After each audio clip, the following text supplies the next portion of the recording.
నమస్కారం దుర్గ గారు. నమస్కారం అండి లక్ష్మి గారు.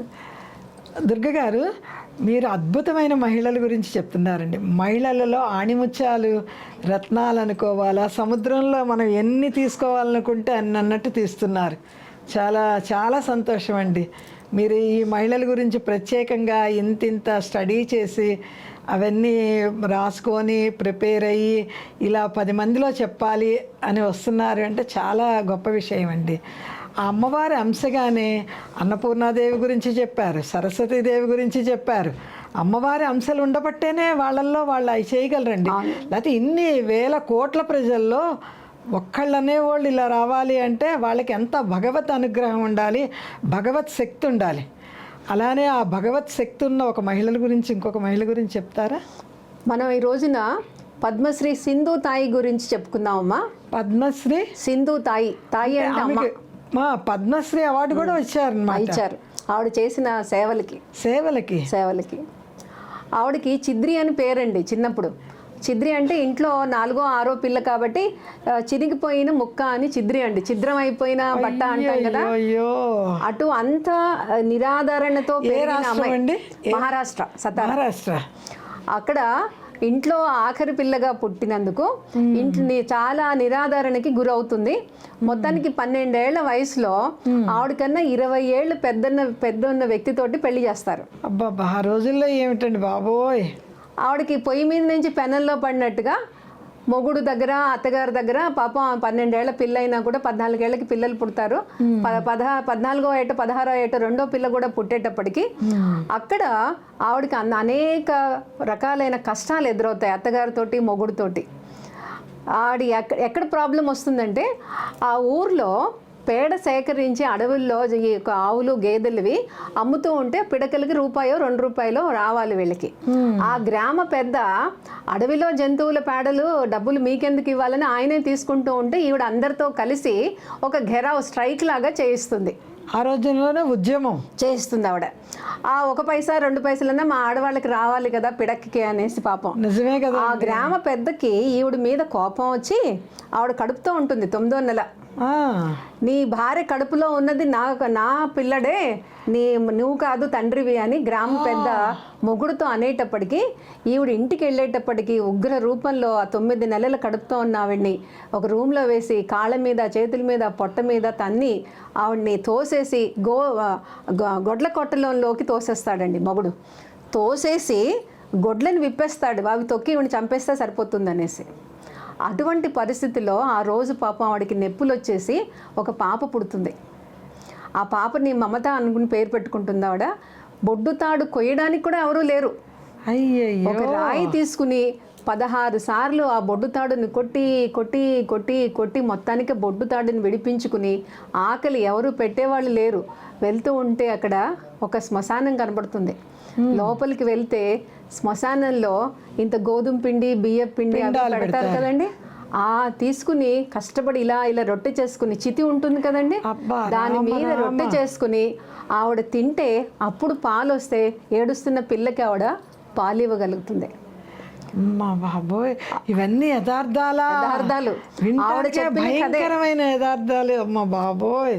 ఆవిడ మరి పుట్టింటికి వెళ్తుంది. మా భర్త ఇలా చేశాడు అని చెప్తే వాళ్ళు రానివ్వరు. తండ్రి పోతాడు అప్పటికి, తల్లి రానివ్వదు. సరే అని వచ్చేస్తూ ఉండి ఆవిడకి చక్కటి గొంతు, పాటలు, భక్తి గీతాలు వచ్చండి.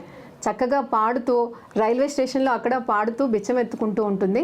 సరే పోకిరి వాళ్ళు వెంటబడతారని పాపం ఆవిడ శ్మశానంలో ఉండేది. అక్కడికైతే ఎవరు వచ్చి నన్ను వెంటబడరు అనేసి ఒకరోజు శ్మశానం ఆవిడకి ఒక రోజు నిరాశ వచ్చేసి పిల్లని వెనక కట్టేసుకుని రైలు కింద పడదాము, ఈ బతికి ఎందుకు నాకు ఎవరు లేరు అని చచ్చిపోదాం అనుకుంటుంది. అవును, పుట్టింటి వాళ్ళ ఆదరణ లేదు, మెట్టింటి వాళ్ళు నెట్టేశారు. 4వ తరగతి, ఎక్కువ చదువు లేదు, బతకాలని ఆశ ఆ పిల్ల. అది ఆవిడ ఇంకా రైలు కింద పడదాం అనుకుని కట్టుకుందిట పిల్లని. వీళ్ళు ఇచ్చిన పాటలు పాడి రొట్టె తీసుకునేది, ఊరికే తీసుకునేది కాదు, అవతల వాళ్ళకి చక్కటి పాటలు వినిపించేది. ఒక ఆయన ముసలాయన, అమ్మ ఆకలేస్తోంది ఏమన్నా పెట్టమ్మా ప్రాణం పోతోంది అంటే ఆవిడ దగ్గర ఉన్నది ఓ రొట్టె ముక్క, ఈయన నీళ్ళు ఇస్తే ఆయన, అమ్మ దేవతలాగా వచ్చావు, నన్ను బతికించావు తల్లి, నువ్వు చక్కగా బతకాలి అన్నారట. అప్పుడు ఈవిడ కనిపించిందిట, నేను చచ్చిపోతే ఏమొస్తుంది, నాకన్నా లేని వాళ్ళు, పేదవాళ్ళు, ఆకలి వాళ్ళు ఎంతో మంది ఉన్నారు కదా, వాళ్ళందరికన్నా ఏమన్నా చేద్దాము అనుకుని అలాగే తిరుగుతూ పాడుతూ రైల్వే స్టేషన్లో రొట్టెలు ఎవరో ఏదిస్తే తీసుకుంటూ ఉంటే ఈవిడలాకి ఇంకో నలుగురు అనాథ పిల్లలు వచ్చి తాయి తాయి అమ్మ అమ్మ అని ఆవిడ దగ్గరకు వస్తే వాళ్ళందరికీ ఈవిడ అంతో ఇంతో పాటలు పాడి వచ్చిన రొట్టె ముక్కలో బిస్కెట్లో ఏది ఇస్తే అది ఇస్తే అలా 2 నలుగురు 6 10 మంది చివరికి ఆవిడ అనేక ఆశ్రమాలని కట్టి 2000 మంది అనాథల్ని దగ్గరికి తీశారు. అందులో డాక్టర్లు, ఇంజనీర్లు, మెడికల్ అన్నీ చదువుకుని పెద్ద పెద్ద ఉద్యోగాలు చేస్తున్నారు. ఆవిడకి ఈ రోజున 360 మంది మనవలు మనవరాళ్ళు ఉన్నారని చెప్తున్నారు. అద్భుతం అండి. ఆత్మహత్య చేసుకుందాము అనుకున్న మనిషికి ఒక్క ఆశీర్వాదం, ఒక చిన్న రొట్టె తిని ఇచ్చిన ఆశీర్వాదం ఫలం ఎంత గొప్పదండి అసలు. అయితే ఆవిడ ఎప్పుడైతే నేను మిగతా పిల్లల్ని దగ్గర తీర్చి నా కూతురు ఉండడం మూలన మమకారానికి సరిగా చూడలేమో అనుకుని పూనాలో ఒక ట్రస్ట్కి తన కూతుర్ని ఇచ్చేస్తుందండి. తర్వాత పెద్ద ఈ అమ్మాయి సోషల్ వర్క్ చదివి తన తల్లి ఆశ్రమానికి వచ్చి ఇప్పుడు ఆవిడ ఆశ్రమాలు అవన్నీ చూసుకుంటుంది. అయితే తెలుగు సినిమా కథలో లాగా ఈవిడికి చిద్రీ కదా పేరు, తర్వాత సింధు తాయి అయింది ఆవిడ. ఈవిడికి ఉన్న మమత కూతుర్ని నేను ఎక్కువగా కూతుర్ని చూసి మిగిలిన వాళ్ళని చూడలేనేమో అనే అభిప్రాయంతో పూనాలో ఒక ట్రస్ట్కి, అంటే ఒక అనాథాశ్రమంలో కూతురు నుంచి ఈ మిగిలిన అనాథలందరినీ పోగేసుకుని ఒక చిన్న బడి స్కూలు ఎవరేది ఇస్తే ఒక షెల్టరు అలా చిన్న ఆశ్రమం కట్టుకుంటూ ఆవిడ తన కూతుర్ని కూడా చూడలేదు, వేరే చోట పెట్టి తను వేరే అనాథ పిల్లల్ని చూశారు. తర్వాత అమ్మాయి పెద్ద మాస్టర్స్ ఇన్ సోషల్ వర్క్ చేసి తల్లి దగ్గరికే వచ్చి ఆ ఆశ్రమాన్ని సంభాళించడం చూస్తాం. అయితే ఒక రోజున ఆవిడ ఆశ్రమానికి ఒక 80 ఏళ్ల ముసలాయన వచ్చారట. ముసలాయన వస్తే ఆయనకేదో ఆకలి మీద ఎవరో ఆశ్రమం అన్నం పెడతారని వచ్చారు. తీరా చూస్తే సింధు తాయి గారిని వెళ్ళగొట్టిన మొగుడు ఆయన వచ్చారు. ఈవిడ ఆయన మొగుడు బాధ్యతలు బంధాలు కాకపోయినా ఒక అనాథ వ్యక్తిగా చక్కగా ఆయనకి స్నానం చేయించి బట్టలవి ఇప్పించి భోజనం పెట్టించారు. అటువంటి గొప్ప మహిళ సింధు తాయి. ఆయన కూడా సింధు తాయి అంటూ అక్కడే ఉండి సేవ చేశారు అని చెప్తారు. ఆయన అనాథ అయిపోయి వచ్చారు. అందరూ అనాథ ఇంత ఉన్నత స్థితిలోకి వచ్చింది. ఏంటంటే దాన గుణము, ఒక పెట్టే గుణం వల్ల సాయం చేయాలి అని, నలుగురికి సాయం చేయాలన్న తపనతో అంత ఉన్నతమైన వ్యక్తిగా అయిపోయింది. ఆవిడ ఎప్పుడు ఏం చెప్తారంటే, నాకు అమ్మ కావలసిన సమయంలో నాకు తల్లి యొక్క ఆదరణ దొరకలేదు. ఈ చిన్నపిల్లలకి అమ్మ కావాలి, చదువు చెప్పించాలి, అన్నం పెట్టాలి, లాలన చేయాలి, ఆప్యాయత చూపించాలి.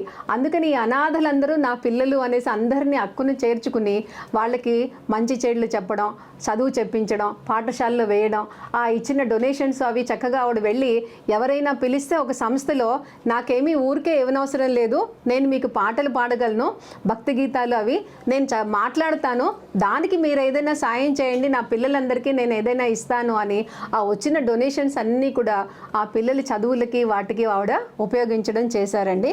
అందరూ అమ్మ అని పిలుస్తారు సింధు నదిలాగా. అమ్మ అంటే ఏంటి? కష్టాలు వచ్చినా ఎక్కడ ఆగకుండా నది అలా ప్రవహిస్తూ వెళ్ళిపోతూ ఉంటుందండి. రాళ్ళు రప్పలు చెట్లు ఏం అడ్డం వచ్చినా ముందుకు వెళ్ళిపోతుంది. మనం కూడా మన జీవితంలో ఎన్నో ఆటుపోట్లు ఆటంకాలు వస్తాయి, నదిలాగా ప్రవహించాలి, ఎవరు ఎక్కడ ఆగిపోకూడదు అని ఆవిడ సందేశం చెప్తూ ఉంటారండి. మొగుడు నిరాదరణ చేశాడని ఆమె వెళ్ళి ఆత్మహత్య చేసేసుకొని చనిపోతే ఆమెకి పద్మశ్రీ అని కాదు, ఒక గౌరవమైన మహిళగా గుర్తింపు ఉండేది కదా. ఆఫ్టర్ ఆల్ మొగుడు ఇవ్వకపోతే ఏమిటండి, సమాజం ఇచ్చింది, గవర్నమెంట్ ఇచ్చింది. అది మహిళ అంటే మహిళ శక్తి అంటే అది చాలా గొప్ప విశేషం చెప్పారండి. అలాగే ఆవిడ 216 మేలో ఆదివాసీలందరికీ కూడాను అక్కడ ఏదో ఏర్పాటు చేస్తున్నాము అని 84 గిరిజన గ్రామాలని గవర్నమెంట్ ఖాళీ చేయించిందండి. వాళ్ళ తరఫున మాట్లాడడానికి వాళ్ళకి భాష రాదు, అడగడానికి ఎవరూ లేదు. ఈవిడ చిన్నప్పుడు పిడకలకి ఏ విధంగా ఘెరావ్ చేశారో, స్ట్రైక్ చేశారో, అలా ఈ ఆదివాసీలందరితోటి స్ట్రైక్ చేస్తే దిగొచ్చి వీళ్ళకి మంత్రి వాళ్ళు ఇంకొక చోట వాళ్ళకి స్థలాలు అవన్నీ ఇప్పించారండి. అంటే ఆవిడ అనాథ పిల్లల్ని చూసుకోవడమే కాకుండా ఆదివాసీ వాళ్ళ హక్కుల కోసమని, మహిళల హక్కుల కోసమని, సంక్షేమానికని ఎన్నో రకాలుగా పాటలు పడినందుకు ఆవిడకి రాని అవార్డ్స్ రివార్డ్స్ లేవండి. అనేకమైన అవార్డ్స్ ఆవిడకి వచ్చాయి. 2010లో ఆవిడకి మరాఠీలో సింధూతాయి సబ్కార్ అనేసి ఒక సినిమా తీశారండి, ఆవిడ పేరున డాక్యుమెంటరీ సినిమా తీశారు. మరి అంత గొప్ప వ్యక్తి. తర్వాత 2010లో ఆవిడకి అహల్యాబాయి కోల్కర్ అని మనం నేర్చుకున్నాం కిందటిసారి, ఆవిడ అవార్డుని ఈవిడికి ఇచ్చారండి. అంటే అంత సేవ చేసిన వ్యక్తి అనేసి ఆమె పేరు మీద అవార్డుని ఈమెకి ఇచ్చారు. అలాగే శివలీల మహిళా గౌరవ్ అవార్డు కూడా ఈవిడికి ఇచ్చారు. Mother of global foundation pride అనేసి ఆవిడకి ఇచ్చారు. మమతా బాల్ సదన్ వాళ్ళు అవార్డ్స్ ఇచ్చారు. అభిమాన్ బాల్ భవన్ అనే వాళ్ళు అవార్డ్స్ ఇచ్చారు. అట్లాగే ముస్లిం శాంతి అవార్డు చాలా తక్కువ మందికి ఇస్తారండి. అంటే ఈవిడికి ఏంటి, సేవ చేసేటప్పుడు లింగ వివక్ష కానీ కులాలు మతాలు ప్రమేయం లేకుండా ఏ పిల్లలు అనాథైనా వాళ్ళందరినీ హక్కును చేర్చినందుకు వాళ్ళు కూడా ముస్లిం లీగ్ వాళ్ళు కూడా వీడికి చక్కగా సన్మానము అవార్డు ఇచ్చారండి.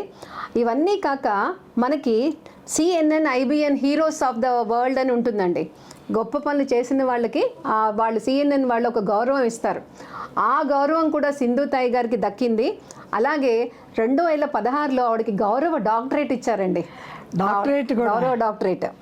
మదర్ థెరిసా అవార్డును కూడా ఇచ్చారు 2013లో ఉమెన్ ఆఫ్ ద ఇయర్ అని. అలాగే నారీ పురస్కారానండి 2021లో మొన్న రీసెంట్గా పద్మశ్రీ ఇచ్చారు. అలాగే ఈవిడ మీద రీసెర్చ్ థీసిస్, ఒక వ్యక్తి 12 ఏళ్ల అమ్మాయి నిరాదరణకి గురయ్యి ఒక 20 ఏళ్ళు ఎక్కువ వయసున్న అతన్ని చేసుకుని అతను 9 నెలల గర్భంతో ఒక పశువుల కొట్టంలో పడేసిన అంటే ఒక వ్యక్తి చెప్పిన చెప్పుడు మాటకి అంత స్థాయికి ఆవిడ ఏ విధంగా ప్రపంచ స్థాయికి ఆవిడ వెళ్ళగలిగింది. ఫారిన్ కంట్రీస్ కూడా ఆవిడని పిలిచి ఆవిడ టాక్ ఇమ్మని అడుగుతూ ఉంటారు. అందుకని ఆవిడ మీద రీసెర్చ్ కూడా చేయడం జరిగిందండి. రీసెర్చ్ కూడా ఆవిడకి చిన్న పెద్ద మొత్తము 700 అవార్డులు వచ్చాయండి. 700 అవార్డులు వచ్చాయి. అమ్మ బాబోయ్.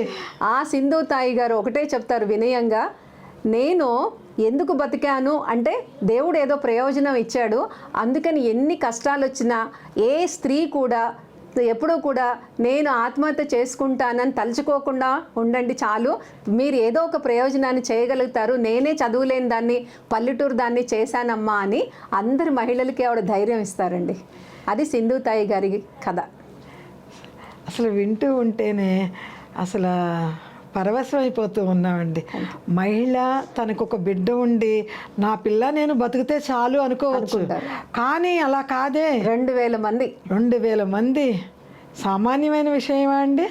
తనకు తినటానికి లేక చెయ్యి చాపి అడుక్కునే మనిషి 2,000 మందికి పెట్టే స్థితిలోకి వచ్చారు అంటే ఆమెకున్న మనోధైర్యం, మన సంకల్పము చాలా గొప్పవండి. అది ప్రతి స్త్రీకి ఉండాలి అని ఆవిడ మనకి చెప్తున్నారు. ఇండైరెక్ట్ గా ఆవిడ పాఠం మనకి అది చెప్తోంది అనమాట. అందరూ యాదేవి సర్వభూతేషు శ్రీ రూపేణ సంస్థిత. నమస్తస్తై నమస్తస్తై నమస్తస్తై నమో నమః.